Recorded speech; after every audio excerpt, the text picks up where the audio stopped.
Suara saya jelas ya? Halo?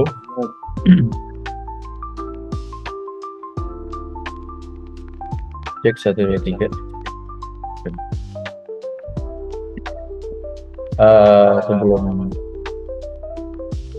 Sebelum kita mulai, teman-teman di sini sudah join grup atau belum?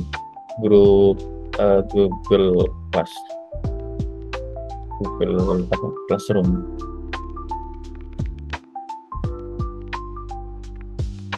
Grup yang mana, Ustaz?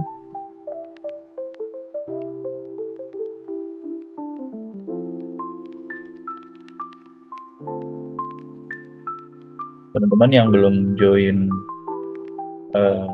Google Classroom untuk mata kuliah sistem TIK, join ya.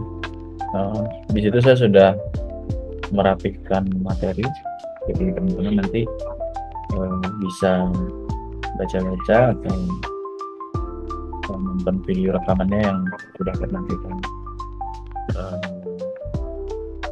lakukan perkuliahan. Silakan teman-teman yang di sini masih, karena ini gabungan ya, jadi teman hybrid, teman mahasiswa skala hybrid dengan mahasiswa reguler saya jadikan satu untuk grup Classroom.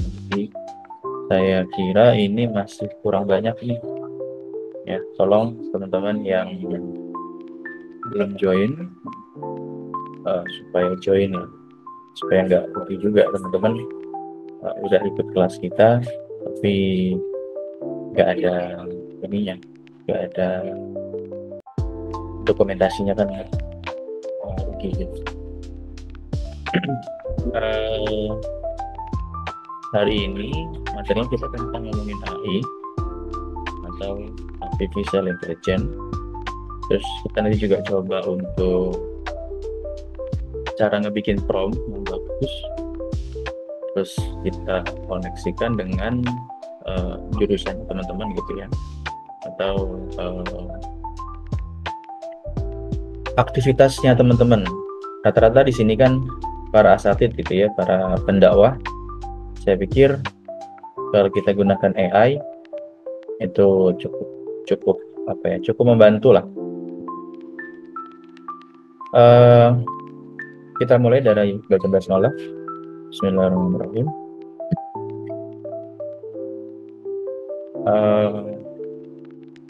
Jadi apa itu AI? Jadi secara teori AI ini adalah teknologi yang memungkinkan mesin untuk meniru kecerdasan manusia. Contohnya ChatGPT, Google Assistant, Midjourney, Face Recognition, dan banyak ya. Sebetulnya gini, AI sendiri itu istilah yang baru ya. Sebenarnya AI sendiri itu bukan istilah yang baru gitu. Jadi sebenarnya ini viral gitu ya setelah COVID ya. Jadi COVID itu kan para globalis gitu ya, orang-orang yang usahanya itu di bidang teknologi kayak Mark Zuckerberg gitu kan yang punya Meta, itu waktu COVID dia nge-launching produknya dia itu namanya Metaverse ya, iya Metaverse. Cuman saat COVID itu kan nggak laku ya. Nah, dan juga banyak perusahaan-perusahaan ya, termasuk perusahaan animasi kayak Disney, terus pokoknya banyak lah, itu banyak yang memperkirakan bahwa masa depan ini adalah masa depan Metaverse. Termasuk ada konspirasi bahwa COVID-19 itu adalah rekayasa global untuk memanipulate, jadi supaya orang-orang itu di bumi ini itu terpaksa menggunakan gadget, terpaksa menggunakan teknologi gitu. Banyak cerita anaknya petani gitu ya, yang nggak punya handphone, terpaksa beli handphone gara-gara kuliahnya harus online dan seterusnya. Termasuk Zoom ini kan termasuk produk AI, hasil produk COVID kan, artinya orang mulai memakai Zoom, mulai memakai Google Meet itu kan setelah bukan setelah ya, ketika COVID. Nah, eh, yang saya tahu itu untuk COVID yaitu tadi banyak perusahaan-perusahaan itu membuat perusahaan metaverse gitu. Termasuk di Indo itu yang viral waktu itu Raffi Ahmad ya. Raffi Ahmad itu ngebikin ini nggak? Ada yang tahu ya? Transverse. Transverse. Nah, cuman nggak laku. Saya ikut launchingnya waktu itu ya. Bentar, kok nggak muncul? Oh, Transverse. Raffi Ahmad. Jadi iya, Transverse ya 2022. Dia collab sama perusahaan gaming. Ya, intinya dia bikin kayak semacam dunia meta gitu ya. Waktu itu juga lagi viral NFT ya, efek Ghazali, tahu nggak? Ghazali.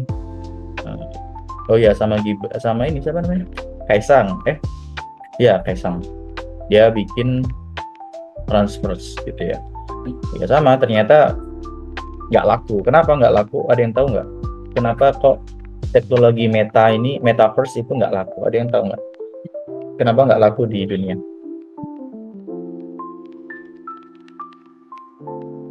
Halo?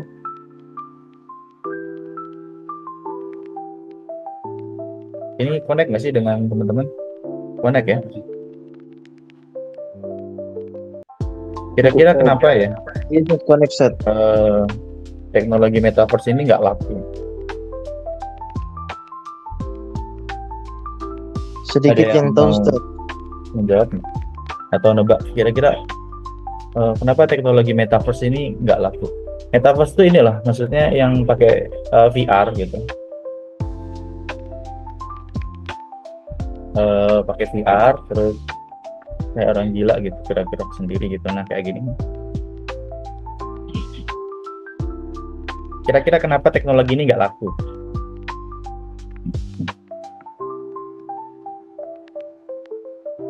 Tahu VR kan ya? Tahu. Halo? Nggak ada yang bersuara.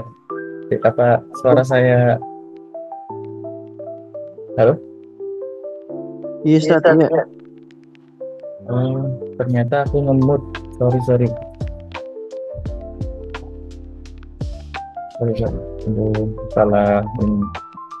Salah setting.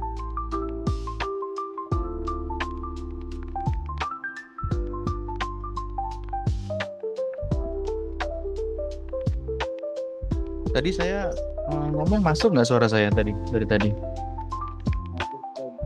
Oh iya. Ustaz masuk. Oh sorry, saya yang salah. Ternyata settingan suaranya kemut. Jadi saya nggak bisa dengar suara kalian karena kemut. Bentar, saya minta waktu untuk ini. Baterai saya habis lowbat. Sambil nunggu, kenapa kira-kira metaverse nggak laku? Karena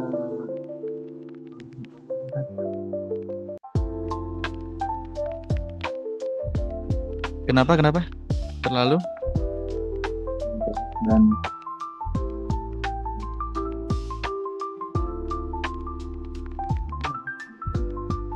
Karena ini Mas, karena orang harus beli VR, Oculus, gitu. Orang udah dipaksa beli gadget baru kan. Terus kalau mau masuk metaverse harus beli apa namanya itu? Yang ini namanya Oculus bukan sih? Nah gitu, dan harganya lumayan tinggi gitu. Nah itu yang menjadi alasan kenapa VR ini nggak laku gitu, harga Oculus. Jadi kalau mau bisnis metaverse ya ininya harus murah gitu ya. Gitu. Nah, di saat yang sama di akhir COVID itu muncul perusahaan namanya OpenAI gitu. OpenAI. Jadi OpenAI itu muncul di akhir-akhir COVID-19. Nah, karena sebetulnya AI ini kan bisa diterapin di mana aja. Maksudnya orang punya HP ya bisa menggunakan ini gitu ya. Jadi orang lebih penetrasinya lebih gampang ke pasar gitu. Akhirnya karena ini produknya bagus gitu ya, artinya seperti orang googling gitu ya. Kalau dulu ada istilah googling, apa-apa googling, kalau sekarang kan apa-apa tanya AI gitu ya. Jadi kayak nanya apa aja bakalan dijawab gitu. Nah, orang ternyata lebih butuh itu gitu. Dan semua perangkat Android, iPhone ataupun apapun itu ya, semua bisa pakai ini, akhirnya viral gitu. Nah, karena nama perusahaannya adalah OpenAI, jadi agak sedikit terkenal gitu AI-nya. Padahal sebetulnya dari dulu ya sudah ada AI gitu. AI itu istilah kalau di tempat kita itu ya artificial intelligence gitu ya, kecerdasan buatan. Kalau sebelum terkenal ya sebetulnya dulu sudah ada, kayak misalkan Google Translate. Google Translate kan udah produk lama ya, maksudnya teknologi lama. Dia sebetulnya itu AI juga gitu. Cuman memang tugasnya spesifik gitu ya. Terus kalau misalkan kalau di beberapa aplikasi itu kan ngasih rekomendasi tontonan ya. Nah, itu sebetulnya adalah AI juga gitu. Yang lagi viral, aplikasinya bisa nentukan apa yang viral gitu. Itu adalah AI sebetulnya. Nah, ini jenis-jenis AI, ada Neuro AI, ada yang tugasnya spesifik, ada yang general AI, tugasnya banyak gitu ya. Kayak ChatGPT ini lumayan kompleks gitu ya. Mau bikin tulisan, mau bikin gambar, mau bikin video, mau bikin olah data, banyak banget bisa. Nah, ada juga super AI. Ya, ini masih teori. Mungkin ini ada hubungannya sama cloud computing. Jadi mungkin ya saya kurang tahu, nanti teman-teman silahkan cek. Jadi sebetulnya di teknologi kita ini sebetulnya adalah implementasi dari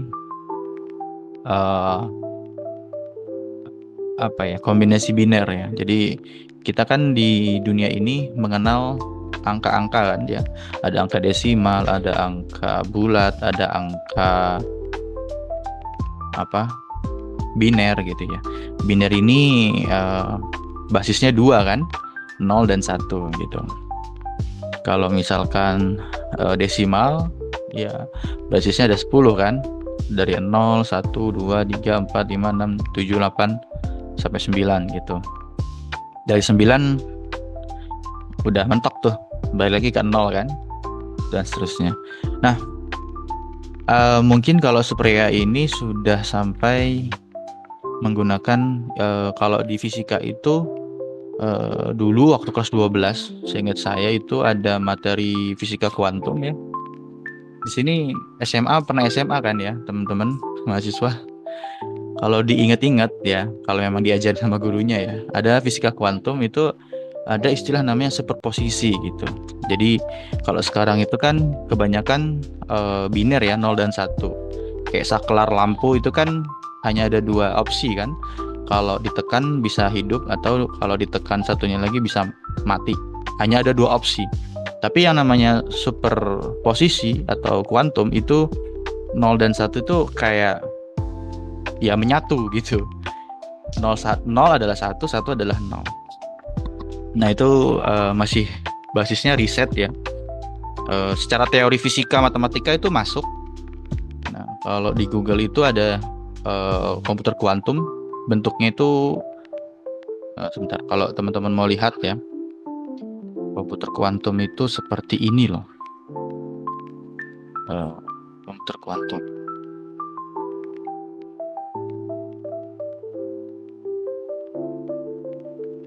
Komputer kuantum itu bentuknya seperti ini. Ya kurang lebih seperti inilah ya. Nah, ini menganut sistem superposisi. Jadi secara teori matematik itu ada, jadi bisa. Nah, kalau kita ngomongin teknologi itu kan kita ngomongin kecepatan gitu. Kalau sekarang internet itu yang paling cepat kan 6G ya. Ada yang tahu kecepatan internet 6G itu berapa?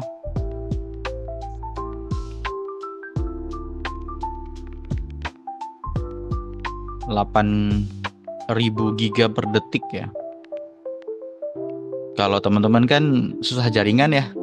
Kalau di tempat kalian apa? Masih 3G atau 4G atau Masih 4G, Ustaz. 4G. Nah, kalau 4G itu berarti satu detiknya 100 megabyte ya, 100 megabyte per detik gitu. Jadi transfer datanya satu detik itu sekitar 100 mega. Kalau 5G itu satu detiknya bisa transfer data 10 giga. Nah, ini adalah implementasi dari teori matematik biner tadi gitu, 0 dan 1. Nah, tapi kecepatan komputer kuantum itu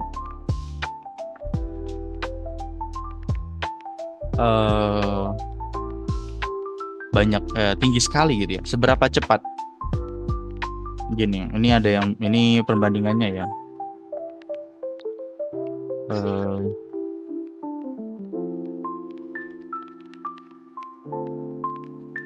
Makanya saya tuh kemarin agak sedikit merenungi lah.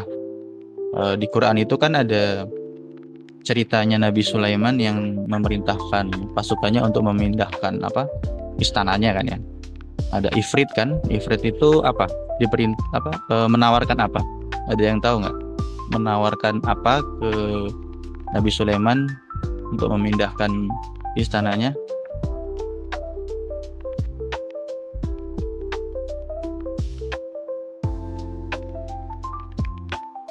Kecepatan memindahkan istananya itu secepat bangkit dari duduk, ya enggak? Ternyata Nabi Sulaiman itu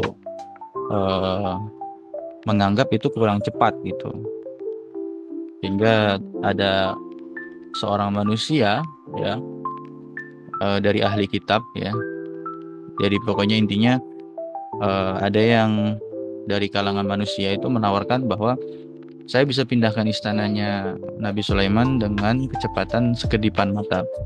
Nah, itu kalau misalkan dilihat dari perspektif saintifik ya, itu artinya kan sebetulnya itu adalah proses kuantum ya, teleportasi gitu. Kalau filmnya Superman itu kan untuk memperlambat waktu itu mengelilingi bumi kan, kalau nggak salah begitu filmnya. Atau Flash itu bisa melihat orang-orang sekitar itu terdiam karena dia memang cepat sekali. Nah, analoginya seperti itu. Jadi saya pikir pada zaman Nabi Sulaiman itu sebetulnya teknologinya sudah sangat canggih gitu ya. Tapi wallahu a'lam. Ya, kita hanya diperintahkan untuk percaya saja.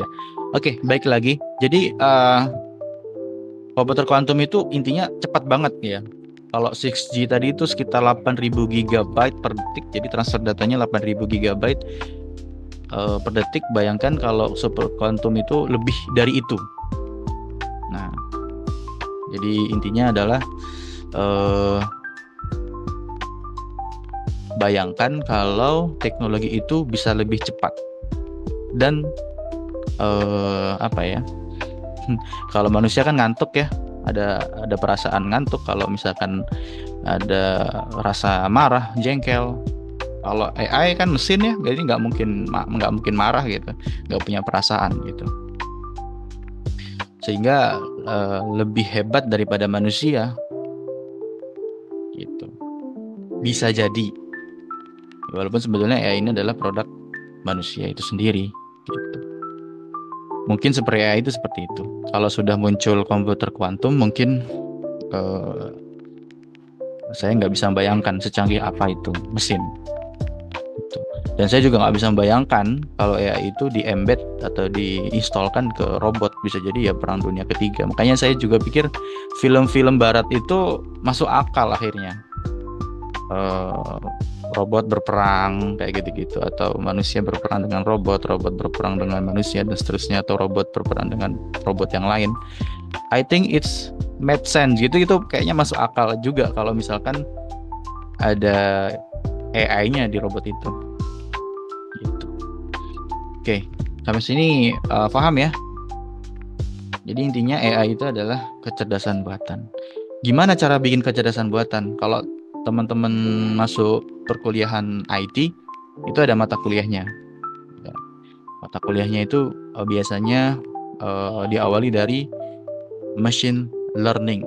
Ya, tulisannya begini. Machine learning. Sebentar. Biasanya mata kuliahnya itu ini.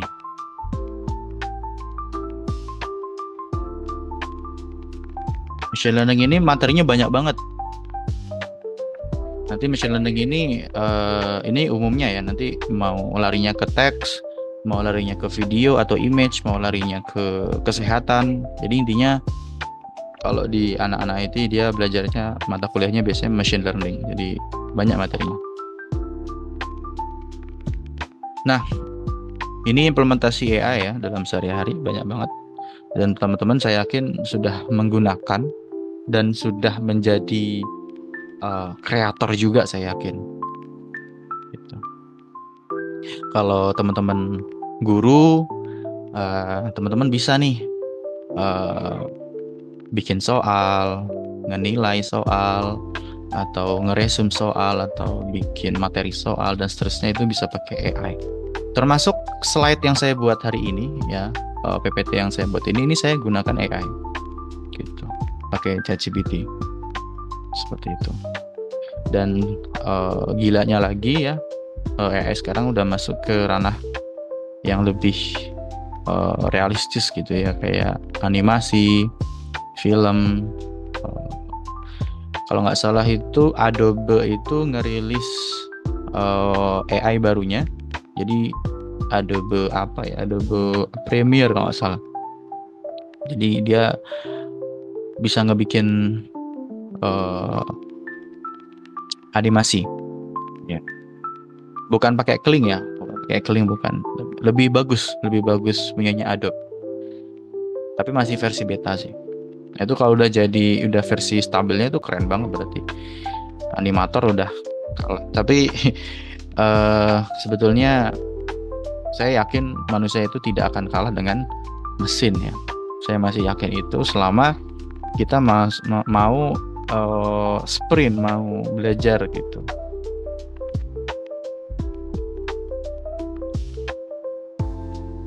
Dulu, ini sedikit cerita ya. Dulu saya bikin program atau bikin apps gitu, itu bisa lama gitu. Sekarang gara-gara AI itu bisa habis subuh gitu ya, bangun ngebikin gitu ya, misalkan bikin aplikasi Quran gitu ya, itu bisa setengah jadi gitu, gara-gara kita gunakan AI gitu. Jadi kita dibantu untuk logic ya, jadi kita gunakan AI itu sebagai virtual assistant diskusi gitu. Oke, kita lanjut. Nah, di AI khususnya kalau yang teks ya, jadi AI itu kan cabangnya banyak ya, ada yang di video, ada yang di macam-macam lah. Kalau di teks itu ada istilah namanya prompt. Sebelum saya lanjut, apakah ada pertanyaan?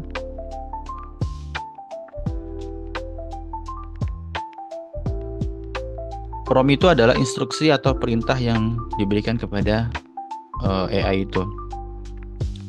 Strukturnya adalah jelas, instruksinya, konteksnya jelas, terus kemudian format outputnya jelas, terus kemudian diberi batasan, ukuran.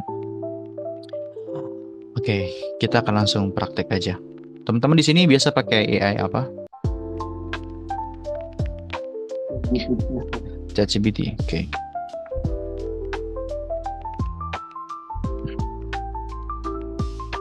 Oke, kita akan demonstrasi pakai ChatGPT. Jadi di slide ini menjelaskan bahwa prompt itu ada prompt bagus, ada prompt jelek. Ada prompt buruk, ada prompt baik. Maksudnya kalau tolong buatkan konten dakwah, nah itu nggak spesifik ya. Coba kita contohkan yang prompt yang jelek ya. Hasilnya seperti apa?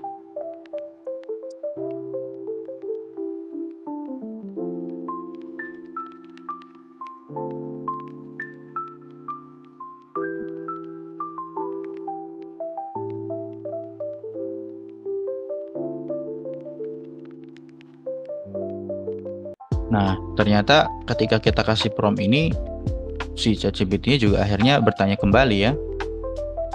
Karena apa? Karena nggak spesifik gitu. Dia juga ternyata bisa tanya balik gitu ya.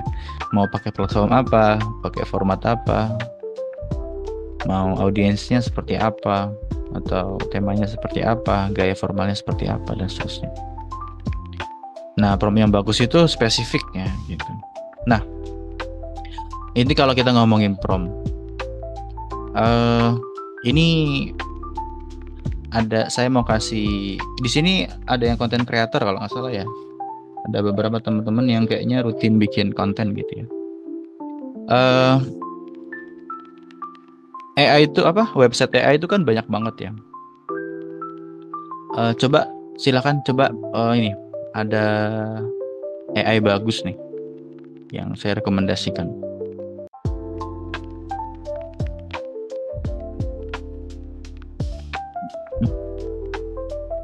Ini Gamma namanya. Ini itu bagus buat bikin konten slide gitu ya. Jadi kita masukkan prompt aja. Contohnya ini gitu ya. Dia nggak cuma Kira-kira itu atau berbayar? Ada yang free kayaknya, ada yang berbayar. Jadi nggak cuman hasilkan teks. Kalau misalkan ChatGPT itu biasanya bagus untuk brainstorming, jadi kayak discuss teman virtual untuk diskusi gitu ya. Tapi ada juga beberapa AI itu implementasinya lebih real. Contohnya seperti ini. Jadi saya tuh cuma masukkan promptnya gitu ya, yang spesifik tentunya. Dia sekaligus bikinkan desainnya gitu. Nanti tinggal kita download gitu ya. Tinggal kita upload di Instagram atau apa gitu. Nah, ini mungkin pekerjaan yang dulunya mungkin lama ya. Bisa 1 hari ya. Kalau sekarang mungkin bisa kurang dari 1 menit. Kita coba ya. Ini rekomen banget sih ini menurut saya nih.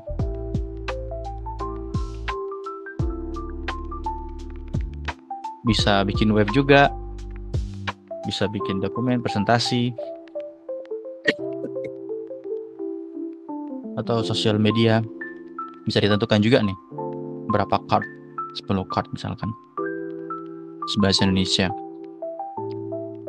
Oke. Tuliskan materi tentang dakwah di tempat terpencil. Oh, gini aja, jangan ini. Kegunaan AI untuk dakwah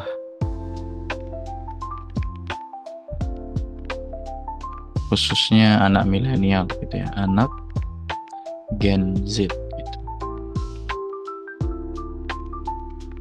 Mungkin ini bisa cukup, cuman kayaknya masih perlu ditambahkan ya, tapi nggak apa-apa untuk contoh. Nah,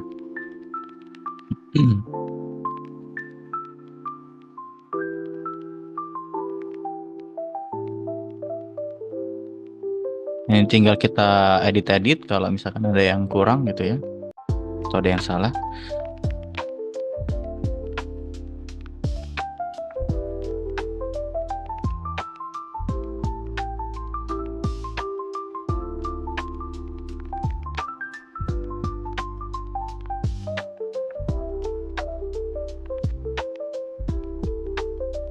Nah, lumayan cepat.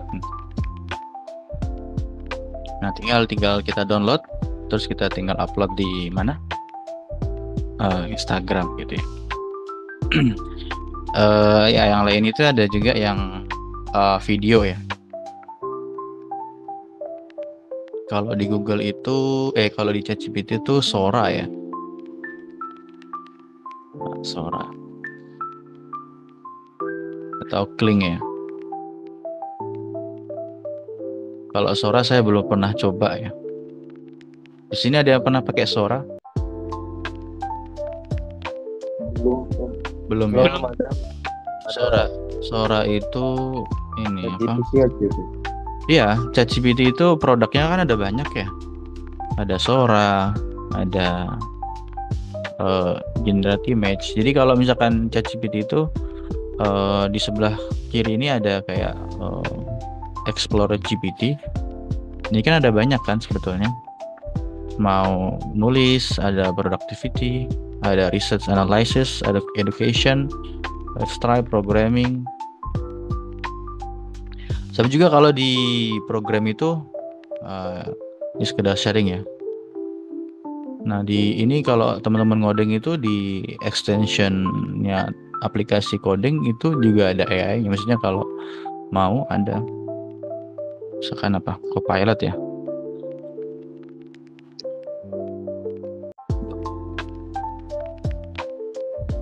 Copilot. Nah, seperti ini. Jadi hampir semua apps itu sekarang sudah pasti ada AI-nya.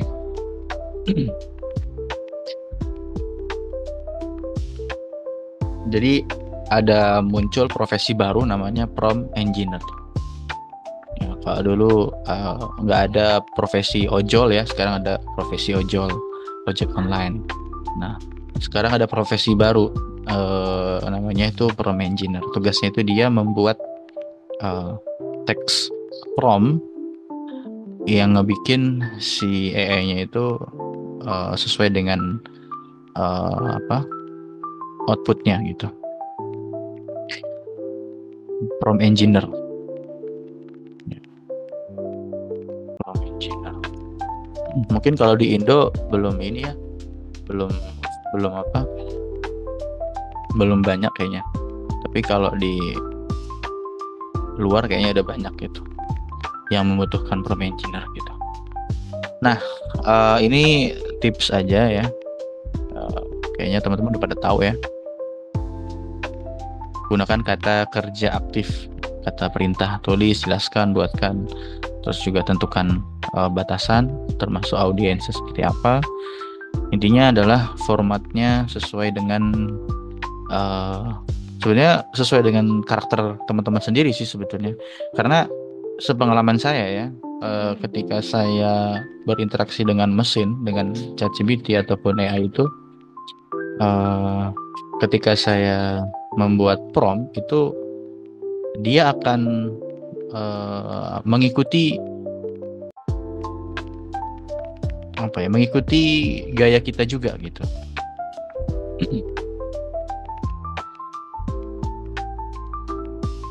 Nah, bagaimana AI dalam konteksnya adalah komunikasi dakwah? Ya, udah pada tahu lah ya. Untuk bantu produksi, untuk cari ide konten. Kayaknya di IG, di TikTok kayaknya udah banyak banget orang ngasih advice gitu ya. Termasuk saya tadi ngasih contoh kan bikin poster cepat gitu ya, pakai Gamma gitu. Termasuk dakwah multibahasa.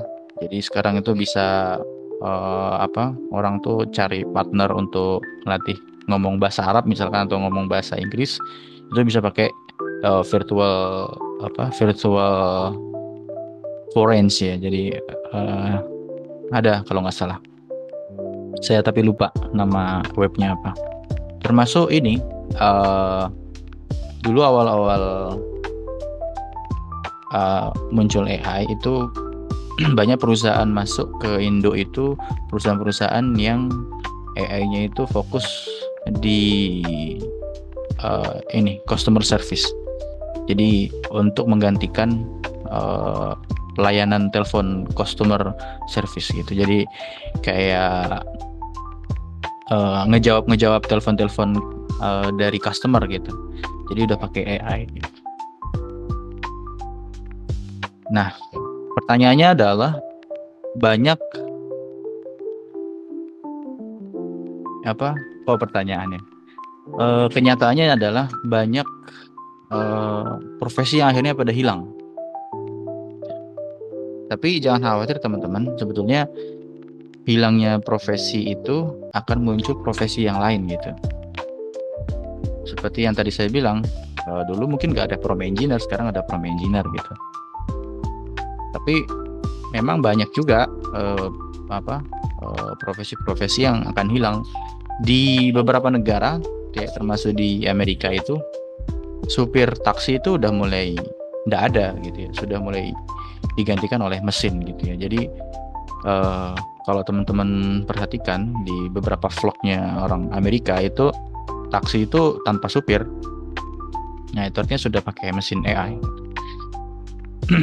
Tapi akan muncul profesi-profesi baru, ya kaitannya sama dengan AI gitu. Oke, nah ini etikanya adalah sebetulnya AI itu bisa salah nggak sih? Bisa. Ya. Walaupun sebetulnya tanya fatwa ke AI itu kadang logis juga gitu. Misalkan apalagi biasanya kalau saya tuh kadang-kadang ini tanya-tanya tentang dunia fikih gitu ya. Itu antara jawaban AI dengan jawaban dari buku itu sama gitu, karena memang AI itu ngambil dari referensi buku gitu. Tapi yang menjadi concern adalah jangan kita mengambil istinbat hukum dari AI gitu ya. Kita harus mengambil istinbat hukum dari para ulama. Berarti hanya sebagai referensi gitu ya Ustadz? Jadi gini, kalau di ChatGPT itu sebentar ini ya.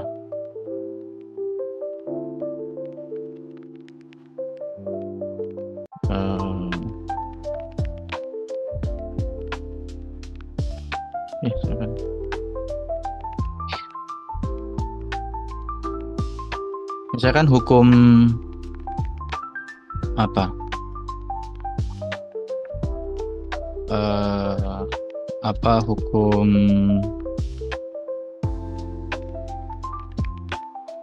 Hukumnya tidur sore misalkan. Nah, ini kan pertanyaan basic ya. Terus kemudian kalau kita klik yang bagian ini, yang search, dia akan memberikan sumber informasi dari mana gitu. Contohnya seperti ini gitu ya. Nah ini kalau diklik dia akan ke web yang diambil gitu. Cuman masalahnya ini kita harus cek ulang gitu. Karena saya yakin ChatGPT ini belum connect sama kitab-kitab. Jadi ini sifatnya kan general ya.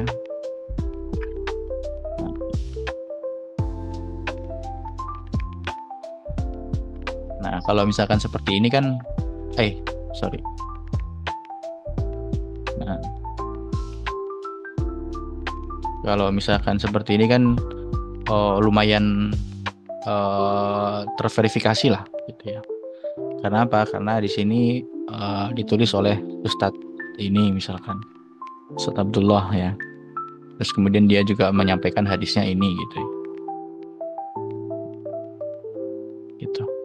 Jadi bahkan di share videonya ya.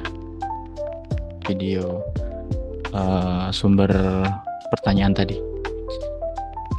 Tapi kalau nanya hukum yang belum ada, ya saya kayaknya nggak boleh ya.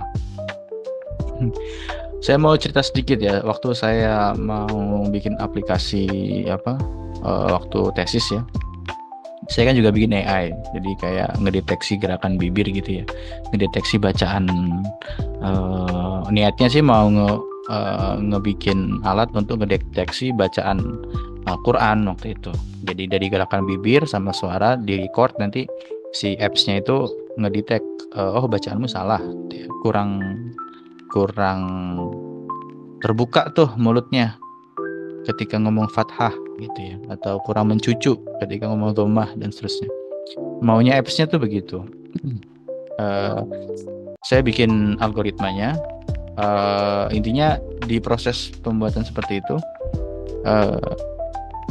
si pembimbing saya itu bilang kalau sebetulnya ini bagus, tapi tetap tidak bisa menggantikan peran ustadz gitu. Tapi kalaupun memang ini jadi gitu ya sebetulnya apps ini bisa menggantikan peran ustadz gitu. Jadi memang waktu itu idenya saya itu karena saya backgroundnya pesantren ya, SMA-nya pesantren gitu. Jadi ide waktu SMA gitu. Gimana caranya bikin guru virtual gitu, tapi yang bisa ngoreksi bacaan gitu ya. Nah, cuman kalau mesin kan nggak punya perasaan ya, nggak bisa menilai bahwa anak itu beradab atau sombong atau apa. Tapi kalau guru kan bisa ngedetect itu kan. Gitu. Tapi waktu itu saya tidak langsung ngambil Al-Quran ya, saya coba bahasa Arab dulu. Nanti kalau sekiranya bagus hasilnya, nanti saya coba untuk ambil studi kasusnya Al-Quran. Cuma ya tadi tetap tidak bisa digantikan oleh mesin gitu ya, karena masih butuh faktor yang lain gitu ya. Tapi kalau memang bisa, agak sedikit mengerikan gitu, nggak perlu ada ustadz yang menerima setoran gitu, karena sudah pakai AI gitu, sudah pakai robot setoran gitu ya, nggak perlu nggak perlu ada guru tahfidz. Tapi ngeri sih kalau itu terjadi. Oke, ada yang mau bertanya atau memberi tanggapan? Ustadz, saya mau nanya, kira-kira ada AI yang bisa membuat kualitas gambar atau video lebih bagus lagi, Ustadz? Kira-kira ada apa enggak ya? Kalau video saya kurang tahu, tapi yang jelas foto saya tahu. Kalau foto itu Remaker ya nggak salah ya. Tapi ini berbayar ya. Oh, udah free nih, udah free ternyata. Dulu saya punya kredit karena saya pernah beli di sini. Lumayan bagus. Tapi kalau video saya kurang tahu ya. Bisa sih ini. Nah, AI video enhancer. Bukannya di CapCut itu ada ya? Nah, ini bisa nih kayaknya video. Meningkatkan resolusi 4K. Bisa nih, Mas. Itu berbayar, Ustaz? Berbayar kayaknya ya. Ini 3.000, 2.000. Berbayar kayaknya. Cuman saya pakainya cuma yang gambar aja. Remaker AI bagus nih, rekomend juga sih. Cuman yang saya pernah coba yang gambar, yang ini.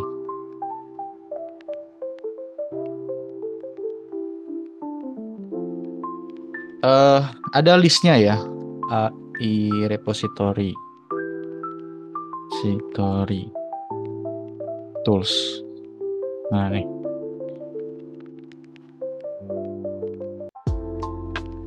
Nah, ini tools AI yang ada di internet semuanya. Kamu cari apa aja di sini kayaknya muncul deh. Mulai dari yang free, misalkan kategorinya saya mau ngedit coding.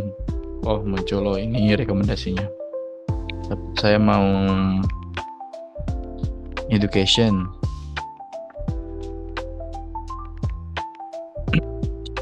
Ini kalau mau lihat apa daftar list web yang ada AI-nya. Ada lagi pertanyaan?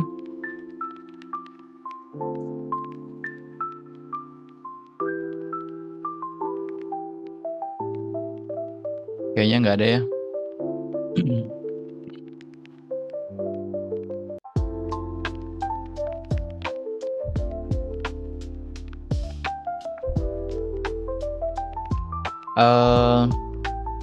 Jadi saya juga mau wanti-wanti ya teman-teman.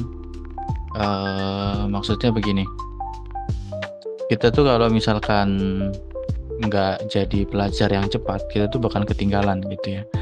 Karena menurut saya itu ada yang namanya pergeseran pasar gitu. Jadi kalau misalkan di dunia pendidikan itu, yang saya tahu ya, itu kan orang selama ini kan mendaftarkan anaknya sekolah, terus anaknya itu masuk dari pagi sampai sore umpama. Nah, itu yang normal kan sekarang. Nah, anak datang ke sekolah itu kan tugasnya belajar. Nah, terus kemudian kalau misalkan anak itu merasa tidak nyaman di sekolah karena merasa bahwa di internet itu apa aja ada, nah ini agak bahaya gitu. Karena apalagi di kota ya.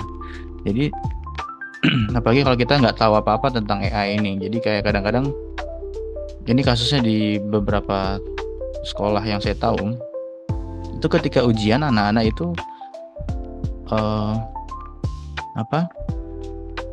tinggal ngefoto aja soalnya, terus tinggal minta jawaban. Itu terjadi gitu. Jadi kadang AI ini jadi bumerang juga gitu. Dan kalau misalkan gurunya nggak tahu, nah ini juga bahaya gitu. Jadi maksud saya adalah kita juga harus tahu banyak tentang AI ini gitu, supaya nggak kalah cepat dengan anak-anak kita atau santri-santri kita atau anak didik kita gitu. Agak sedikit riskan ya AI ini. Satu sisi bikin orang males, satu sisi juga bisa ngebantu kita gitu. Oke, ada yang mau memberi tanggapan? Ada Ustadz. Tadi kan Ustadz sempat memberi tahu soal kasus anak sekolah itu ya kan, yang foto ujiannya itu terus tinggal di chat GPT gitu. Nah itu sama juga saya pernah mengalami itu Ustadz. Cuman itu waktu itu saya menggunakan Brainly waktu itu semasa SMK dulu Ustadz. Jadi sebelum AI itu ada sekarang ini, saya udah tahu kayak nyari jawaban gitu di internet gitu. Sampai segitunya saya Ustadz waktu dulu gitu. Iya. Ya gitu. Ya kadang guru itu kalau saya pribadi, saya juga ngajar anak SMA ya. Terkadang saya bikin soal yang kadang nggak ada jawabannya gitu. Jadi kalau dia jawab justru dia salah. Kadang-kadang saya harus buat seperti itu karena apa? Kadang berarti dia kalau nggak ngerti konteksnya, ya berarti dia nggak ngerti gitu.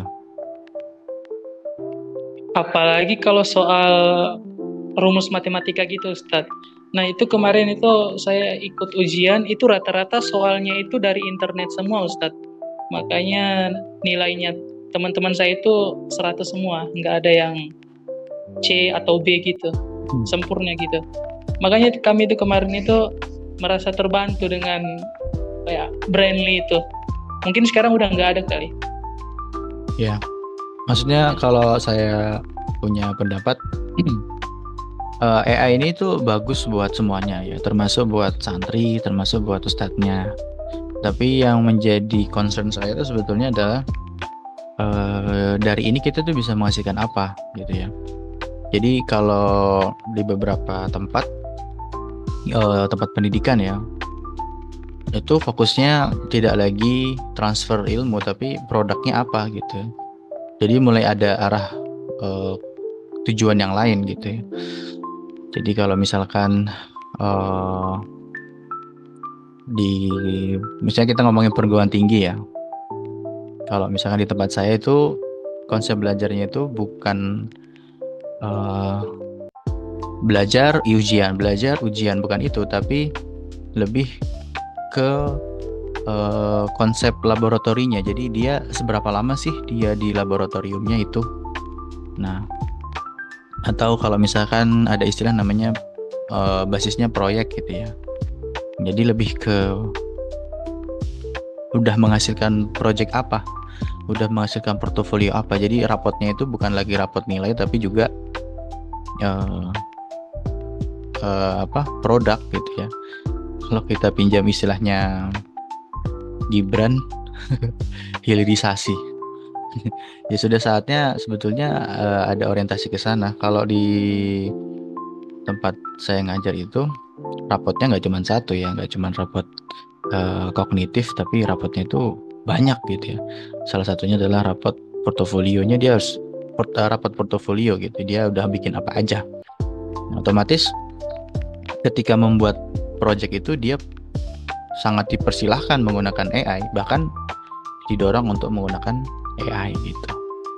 Supaya apa ya? Supaya bisa cepat jadi gitu. Bisa lebih maksimal juga hasilnya gitu. Itu udah sudah seperti itu ya, bukan lagi menganut sistem sekolah belajar dari teks buku terus ujian, belajar lagi ujian nanti dapat nilai lulus. Nggak seperti itu sih menurut saya, karena ya tadi ada sedikit pergeseran pasar. Jadi orang sekarang menuntutnya nggak cuman hasil ujian tapi punya portofolio apa gitu. Itu sih sedikit sharing ya. Oke, ada yang lain? Saya kira udah cukup ya, atau ada yang lain? Ustaz. Ya monggo silakan. Ustaz, kenalkan Ana Rizwan Ustaz. Ini mungkin sedikit Ana mau bertanya ya. Jadi Ana itu di akhir-akhir ini mungkin sedikit agak aktif ya sebagai kayak buat konten dakwah gitu Ustaz. Cuman Ana mau sedikit cerita Ustaz. Kalau saya itu memang kurang di kayak misalnya di zaman sekarang kan teknologi kan semakin berkembang pesat, mungkin termasuk kayak misalnya ada AI dan sebagainya dan fitur-fitur yang lain. Nah itu sebagai kita kan kita kan harus mengikuti zaman ya Ustaz ya. Entah itu kita backgroundnya sebagai seorang ustadz, sebagai seorang santri atau apapun itu ya, kita harus bisa menyesuaikan perkembangan zaman. Nah itu yang menjadi hambatan Ustaz, karena memang dulu itu selain anak-anak tinggal di kampung juga, termasuk orang tua juga lumayan mendisiplinkan, kemudian masuk pesantren, jadi sedikit memang tertinggal untuk mengenai fitur-fitur yang semakin banyak, semakin berkembang ya, termasuk bagaimana mengaplikasikan komputer dan lain sebagainya. Akhirnya selain itu juga Ustaz, memang anak dulu itu sedikit tidak minat, kurang berminat, kurang tertarik kayak menggunakan teknologi, HP, laptop dan lain sebagainya. Mungkin kalau disediakan laptop, HP di depan saya, terus ada buku, mungkin saya lebih memilih buku, lebih memilih baca novel. Nah ternyata baru saya sadar Ustaz, ternyata itu ada dampaknya juga di masa saya sekarang, apalagi sekarang kan gabung sama sekolah dai, kemudian ikut kuliah online di style, itu sedikit menjadi hambatan. Jadi mungkin Anda sedikit minta arahannya Ustaz ya, kira-kira, karena kalau misalkan kita buat proposal, kemudian skripsi, kan tentunya kita harus mempunyai basic untuk bagaimana mengaplikasikan laptop, komputer, entah itu di fitur manapun itu. Ya memang kalau anak jujur terus terang aja Ustaz, memang anak kurang di situ. dan itu yang menjadi hambatan Ana sekarang Ustaz. Mungkin ya bisa dibilang sedikit jadi penyesalan juga ya, karena memang dulu Ana sedikit kurang minat di situ. Mungkin sedikit minta apa ya Ustaz ya, minta arahan kira-kira bagaimana untuk memulai supaya tidak tertinggal gitu Ustaz. Ini nonton video yang Anis yang baru nih, bagus nih. Beda apa Ustaz? Ya, halo. Nih, untuk ngejawab pertanyaannya Mas Rizwan, ini bisa nonton video ini nih. Bentar. Anies Baswedan, bagus nih. Yang ini nih, mana ya?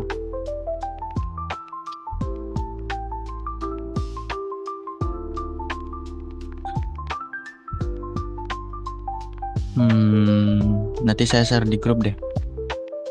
Mana ya? Iya siap Ustaz, baik Ustaz, syukuran. Bentar, saya lupa judulnya yang mana. Oh, yang ini. Nih, kamu nonton video ini deh, Mas. Aku share di grup ya. Siap Ustaz. Bagus. Aktif juga kayak misalnya buat itu mungkin ya aktif ya bersedia par ya buat konten-konten yang mungkin basicnya dakwah, tapi ya mungkin karena apa ya, kalau kita mengetahui fitur lebih baik kan artinya kan kita bisa lebih kreatif lagi Ustaz gitu untuk mengembangkan itu. Ya, bagus banget Mas. Jadi sebetulnya kita, kalau saya pribadi, saya juga masih seorang pelajar ya. Saya juga YouTube-nya juga masih ngerintis. Masih belum ada apa-apanya juga. Artinya semua masih pembelajar. Kalau mau jawaban, kalau minta jawaban sebenarnya ke orang-orang yang udah punya pengalaman banyak ya. Ini nih, yang video yang saya kirim itu, tonton, itu bagus. Itu intinya buat manajemen waktu ya. Karena kita punya sama-sama 24 jam. Sebentar, saya tuh tenggorokannya gatel.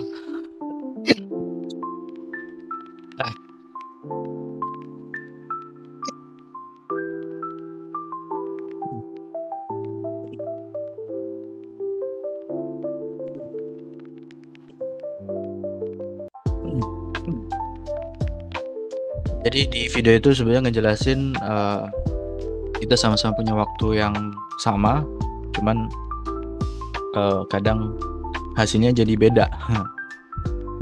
Kalau memang teman-teman ngerasa terlambat, teman-teman masih bisa ngejar sih sebetulnya. Nah, cara ngejarnya gimana? Tonton aja tuh video. Dia udah teknis banget. Cara membagi waktu, cara mengadvise dirinya supaya lebih mantap gitu. Satu lagi Mas, mungkin ini sebagai saran juga. Teman-teman bisa gunakan tools ya. Untuk apa? Untuk mencatat. Di sini ada yang tahu Notion nggak? Notion. Notion ini kayak semacam aplikasi pencatatan. Atau kalau saya sih biasa pakai Trello. Ini tools yang saya pakai untuk ngatur saya.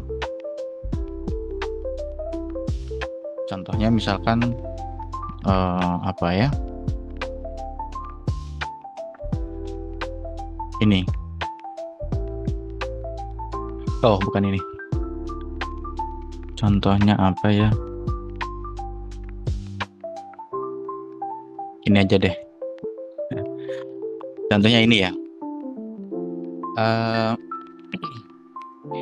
Jadi ini adalah board yang saya pakai untuk ngatur saya. Tapi ini spesifik untuk kegiatan saya ketika di kantor. Saya juga kerja di perusahaan konsultan.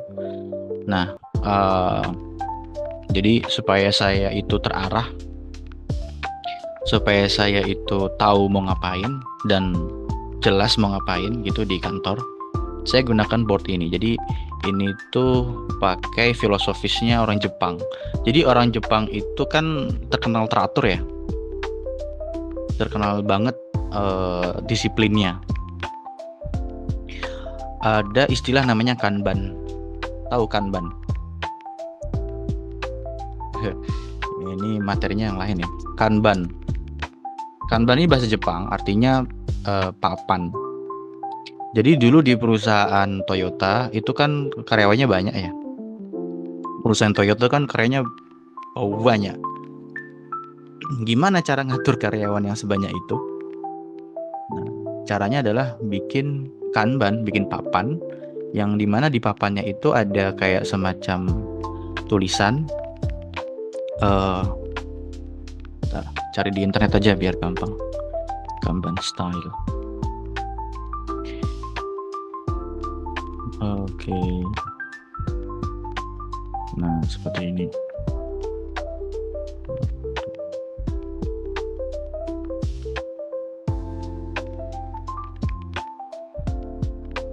Mana ya? Ini aja deh.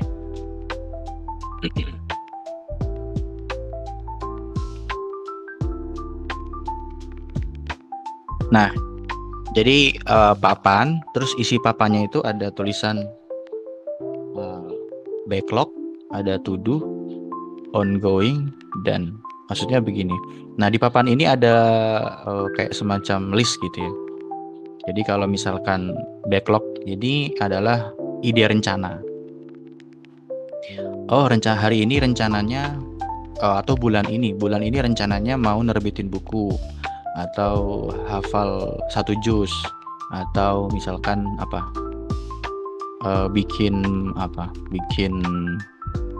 macam-macam lah ya idenya kan hari-hari gitu apa. Atau kalau di perusahaan tuh kan berarti ada aja kan isinya apa gitu. Misalnya ide rencana program itu ada. Terus nanti to do ini yang mau dikerjakan. Nanti si list ini, si card ini card atau kartu nanti digeser gitu ya. Nanti yang sedang dikerjakan itu misalkan sedang menghafal juz 1 gitu ya. Terus kemudian kalau lagi dikerjakan nanti digeser ke sini. Terus kalau udah selesai hafalannya nanti digeser ke sini. Itu namanya Kanban style. Contohnya seperti ini ya. Ini yang lagi dikerjakan ini. Nanti kalau udah selesai nanti saya geser. Oh, seperti ini. Nanti kalau udah selesai ya udah, ini list yang udah selesai gitu ya. Tapi kalau ada ide lain, misalkan idenya buat laporan misalkan. Nanti ini idenya. Nanti kalau mau dikerjakan digeser. Kalau lagi dikerjakan nanti digeser. Kalau mau direview, karena ini kan kolaborasi dengan atasan ya. Jadi atasan juga ngelihat prosesnya saya gitu ya. Jadi dia juga bisa kasih review, bisa kasih komen, bisa kasih instruksi lain gitu. Nanti kalau misalkan ada komen, oh ternyata masih ada kesalahan, nanti digeser lagi ke sini gitu. Nanti kalau udah selesai nanti digeser ke sini gitu. Ini namanya visualisasi alur kerja. Visualisasi alur kerja. Jadi kita tuh agak sedikit terdisiplinkan akhirnya gitu. Jadi kita jelas mana yang lagi dikerjakan, mana yang akan dikerjakan, mana yang udah selesai gitu. Nah, ini bagus buat teman-teman kalau punya program. Dan ini nggak harus di perusahaan, maksudnya untuk individu juga bisa gitu ya. Contohnya apa ya? Misalkan inilah ya. Intinya 3 sih, to do, doing, done sebenarnya. Kalau yang lain tambahan. Oke. Sebenarnya di YouTube saya ada penjelasannya kok. Teman-teman kalau mau agak sedikit belajar tentang Kanban, di video saya itu ada kalau nggak salah. Mana ya? Nah ini. Tapi ini materinya tentang, kalau ini lebih ke IT ya. Intinya implementasi ini bisa di mana aja, mau di manajemen, mau di pendidikan, mau di pekerja individu, bisa. Jadi untuk advice dari saya, untuk mendisiplinkan diri kita bisa menggunakan tools ya.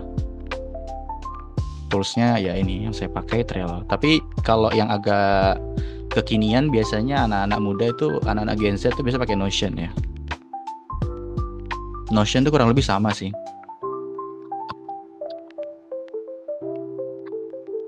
Atau pakai apa? Pakai spreadsheet juga bisa. Kalau saya mau share, nah ini sini juga saya juga punya catatan harian juga pakai spreadsheet gitu ya.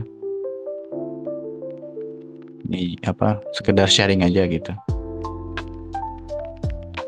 Jadi supaya jelas apa yang udah selesai, apa yang belum selesai gitu. Oke, bisa menjawab nggak untuk pertanyaannya? Mudah-mudahan bisa mencerahkan. Siap Ustaz, siap.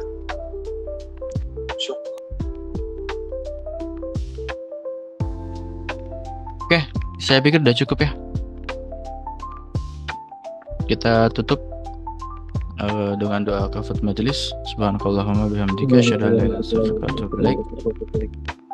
Saya minta maaf kalau ada yang kurang. Kita akhiri. Assalamualaikum warahmatullahi wabarakatuh.